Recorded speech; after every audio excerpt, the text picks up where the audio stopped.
Hello students, this is Nurul Amin, your English teacher.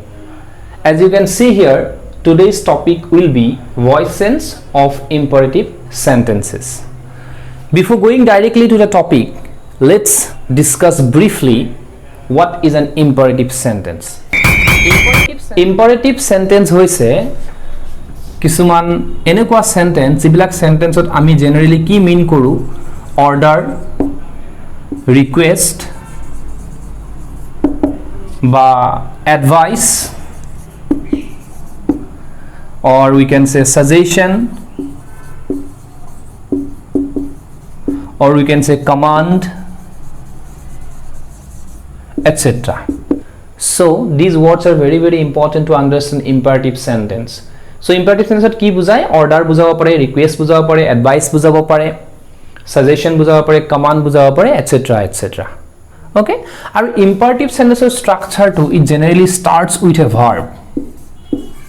It generally starts with a verb karon imperative sentence er jito subject thake heito hodai hide hoi thake, it is always hidden. Okay, ekhini bostu monot rakhiba subject to hodai hide hoi থাকে আৰু imperative sentence আমি please পাব পাৰো আমি request পাব পাৰো আমি late পাব পাৰো ওকে এনেকুৱা ধৰণৰ এটসেট্ৰা এনেকুৱা ধৰণৰ কিছুমান ষ্ট্ৰাকচাৰ আমি পাব পাৰো সো এতিয়া আমি কিছুমান এক্সাম্পলৰ জৰিয়তে কেনেকৈ ভয়েস চেঞ্জ কৰা হয় আমি হেখিনি লাগবাৰো imperative sentenceত এক্টিভৰ পৰা পেছিভলৈ উঠে আমি সাধাৰণতে কি ব্যৱহাৰ কৰো let ব্যবহার করু have ব্যবহার করু বা get ব্যবহার করু এগিরা জেনারেলি ব্যবহার করা হয় যদি মই লেটার কথা কও মানে স্ট্রাকচারটো এনেকুৱা হয় let প্লাস এটো সাবজেক্ট হ'ব object to okay plus be plus v3 আৰু v3 হৈছে past participle এই ফৰ্মুলাটো আমি মনত ৰাখিব লাগিব imperative sentenceৰ ক্ষেত্ৰত পুৰি imperative sentence কেনেকুৱা হয় হেতু কথাও মই কলো এতিয়া কিছুমান এক্সাম্পলৰ জৰিয়তে আমি কেনেকেনো এক্টিভৰ পৰা পেছিভ বা পেছিভৰ পৰা এক্টিভ কেনেকে হলনি কৰা হয় আমি হেখিনি চাই লও মই এটা এক্সাম্পল লৈছো call the boy now এটো প্ৰথমতে আমি চাব লাগিব সেন্টেন্সৰ টেন্স টু এটা কথা তোমালোকে খুব গুৰুত্ব সহকাৰে মন দিবা যে ইম্পাৰেটিভ সেন্টেন্স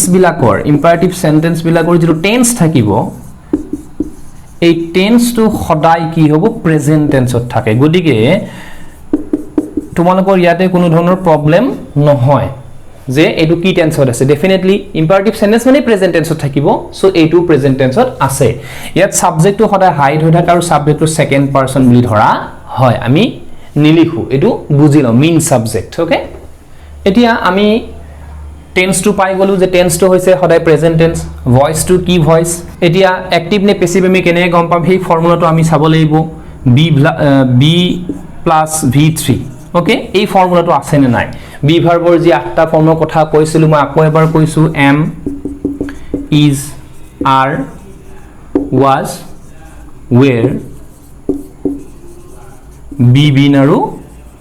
being এই আঠটা ফৰ্মৰ লগতে v3 এই ফৰ্মুলাটো মিলিবলৈ বিয়াত কোনো এটা ফৰ্মুলা মিলা নাই গতিকে ডেফিনেটলি এটো এটা অ্যাক্টিভ ভয়েসৰ সেন্টেন্স সো আমি দুইটা ইম্পৰ্টেন্ট বস্তু গম পালো যে এটো এটা অ্যাক্টিভ ভয়েসৰ সেন্টেন্স আৰু লগতে ইয়াৰ টেন্স তো হৈছে প্ৰেজেন্ট টেন্স ওকে নাও মই পেসিভ ভয়েসৰ ফর্মুলাটো কি কৈছিলো let plus subject plus be plus v3 বাকি ...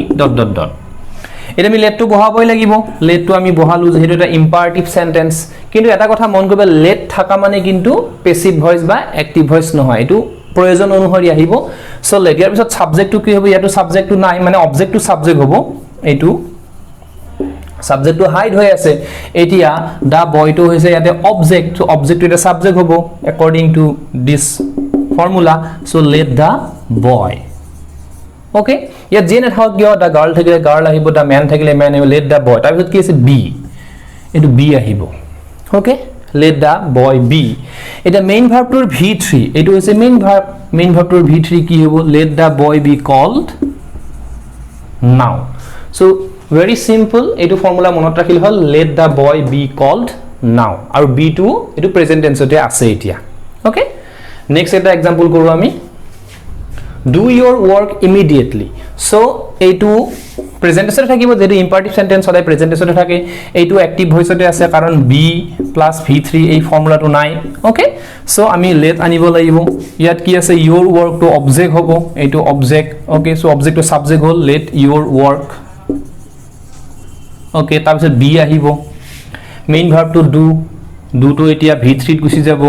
done immediately so একেবাৰে ইজি নেক্সট এটা এক্সাম্পল লও আমি tell him to come in এইটো এটা প্ৰেজেন্ট টেন্স আছে যেটো ইম্পাৰেটিভ আৰু এইটো কোনো be + v3 এইটো নাই গতিকে এইটো প্যাসিভ নহয় definitely active voice so let আহিব ওকে এতিয়া এইটো সাবজেক্ট নাই সাবজেক্ট হাইড হৈ আছে এইটো অবজেক্ট আছে ওকে সো এইটো him এ থাকিব এইটো সেন্স না let he নহয় তাৰ মানে ওকে সো লেটৰ পিছত এইটো সদায় অবজেক্ট হিচাপে ব্যৱহাৰ কৰা হয় তো মনত ৰাখিবা let he মানে let him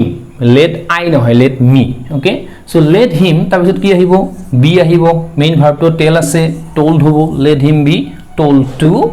come in একদম ইজি মই ভাবো কাৰণ ইয়াতে এই ফৰ্মুলাটো মনত ৰাখিলে হল কোনো প্ৰবলেম নাই এটা কিছুমান অলপ বেলেগ ধৰণৰ সেন্টেন্স আছে যেনেকুৱা please solve this sum okay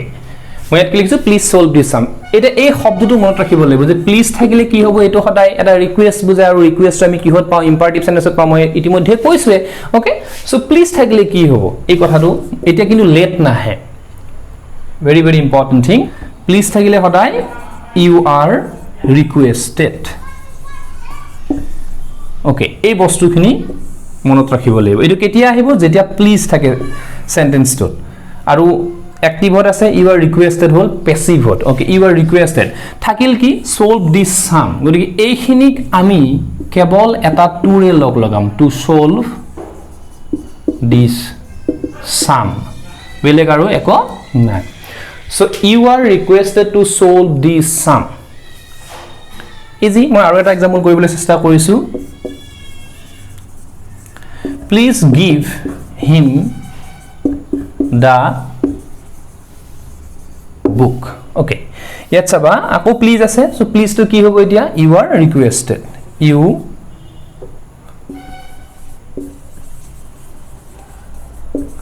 are requested so please অর্থাৎ you are request আহিল বাকিখিনি থাকিল to give him the book ইয়াতে to লগাই দিলে হল to give him the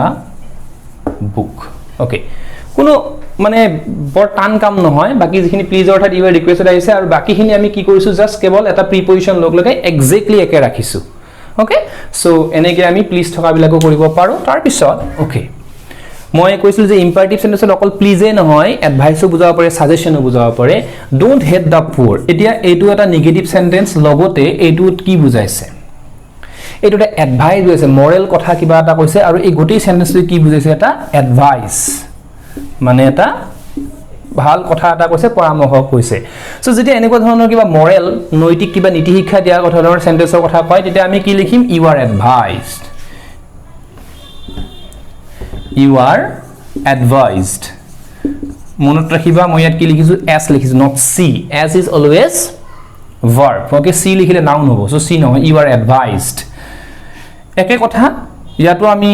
to লগালু হেতেন কিন্তু যেহেতু নেগেটিভ আছে সো নেগেটিভ থাকিলে আকৌ কি হ'ব not to হ'ব কাৰণ সেন্টেন্সৰ মিনিং টো একে থাকিব লাগিব not to hate the poor okay so do not থকা কাৰণে কি হৈছে not to আছে যদি ডাইৰেক্ট মানে hate the poor থাকিলে then to hate the poor হলেতেন okay very easy মই আৰু এটা एग्जांपल কৰিছো ইয়াৰে এনেকুৱা respect your teachers okay এইটো এটা সেন্টেন্স respect your teachers ইয়াত কি কৈছে যে তোমালোকৰ টিচাৰছক ৰেসপেক্ট কৰিবা সো এইটো ডেফিনেটলি এটা এডভাইস এটা মৰেল কথা এটা কৈছে সো ইয়াটো কি হ'ব you are advised to এতিয়া not to নাহে এতিয়া কাৰণ do not নাছিলে এতিয়া বাকিখিনি to আহিব to ৰে লগাই দিলে হল বাকিখিনি to respect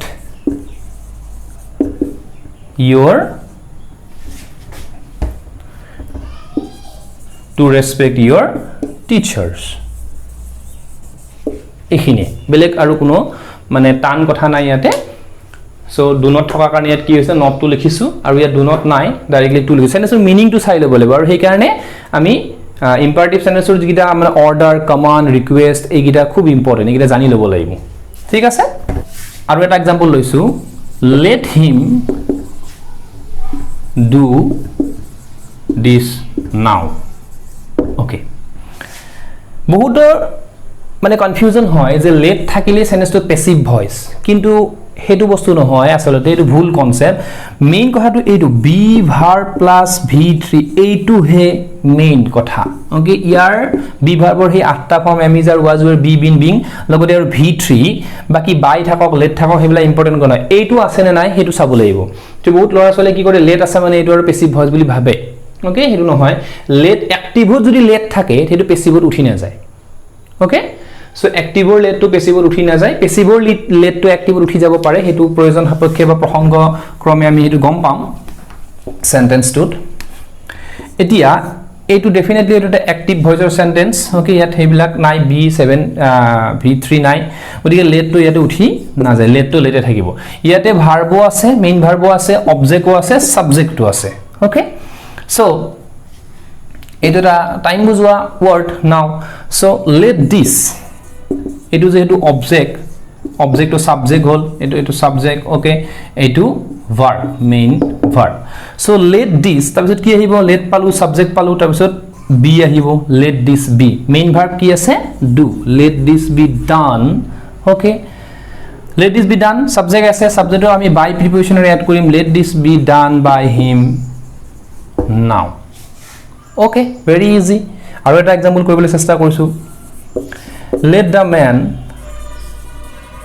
finish his work okay let the man finish his work আমি এটো কেনেকৈ কৰিম চাবা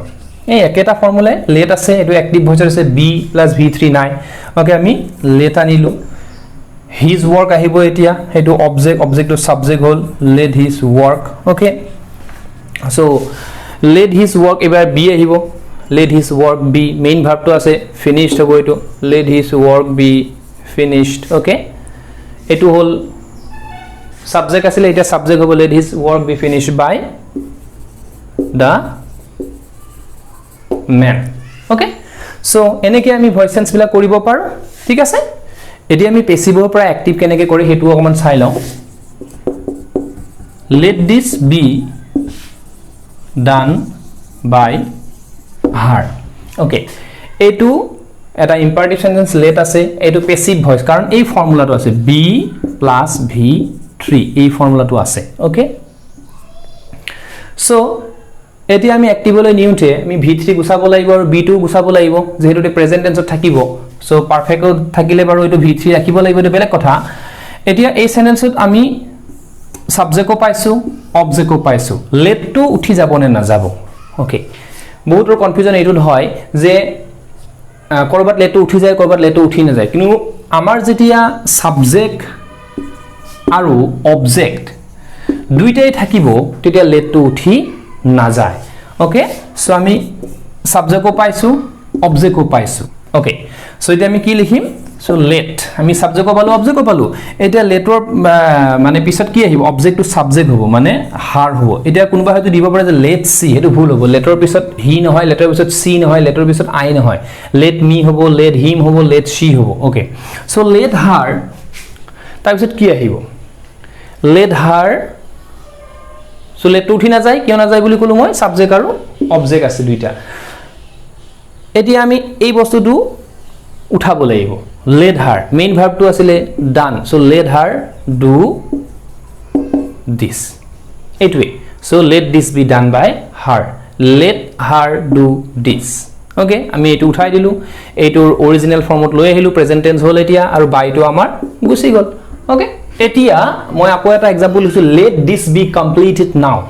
এতিয়া এই লেটটো উঠি যাব নে নাযাব ইয়াত অকল সাবজেক্ট আছে ইয়াত কিন্তু অবজেক্ট নাই সো ডেফিনেটলি এইটো উঠি যাব সেইটোৱে মেইন ফৰ্মুলা মই তোমালোকৰ সহায়ৰ কাৰণে আৰু এটা एग्जांपल লিখিছো let the task be completed by the man okay let the task be completed by man এইটো passive voice এইটো passive voice কাৰণ be plus v3 আছে ইয়াৰে লেটটো কিনো উঠি যাব ইয়াৰে লেটটো উঠি নাযায় কিয় কাৰণ ইয়াত সাবজেক্টও আছে আৰু ইয়াত অবজেক্টও আছে ওকে ইয়াত অকল সাবজেক্ট হে আছে ইয়াত কিনো অবজেক্ট নাই ক্লিয়াৰ হৈছে সো এই লেটটো উঠি গলে কি হ'ব মেইন ভাগটো আগত গুছি আহিব কমপ্লিট ওকে কাৰণ ইয়াতো সাবজেক্ট যেটো নাই অবজেক্ট নাই ওকে আৰু ইয়াত যেটো সাবজেক্ট হবে এটো হাইড হৈ থাকিব okay so complete this now এই লেটৰ যেটো কনফিউজন আই থিংক এটো তোমালোকৰ এতিয়া নোহোৱা হৈছে কিন্তু ইয়াৰ লেটটো থাকিব কাৰণ ইয়াত সাবজেক্টও আছে অবজেক্টও আছে সো হেইকাৰণে এটো উঠি না যায় let the man কি complete the task complete the task একদম ইজি ওকে সো এনেকে আমি ভয়েস সেন্স বিলা কৰিব পাৰো সো মৰমৰ ছাত্ৰ ছাত্ৰীসকল আশা কৰিছো তোমালোকে গোটেইখিনি বস্তু বুজি পাইছা আৰু যদি কিবা বুজি পোৱা নাই ইম্পাৰেটিভ সেন্টেন্সৰ ক্ষেত্ৰত তেতিয়ালে তোমালোকে কমেন্ট বক্সত মোক জনাই দিবা সো আজিলে মই এইখিনিতে সামৰিব বিচাৰিছো থ্যাংক ইউ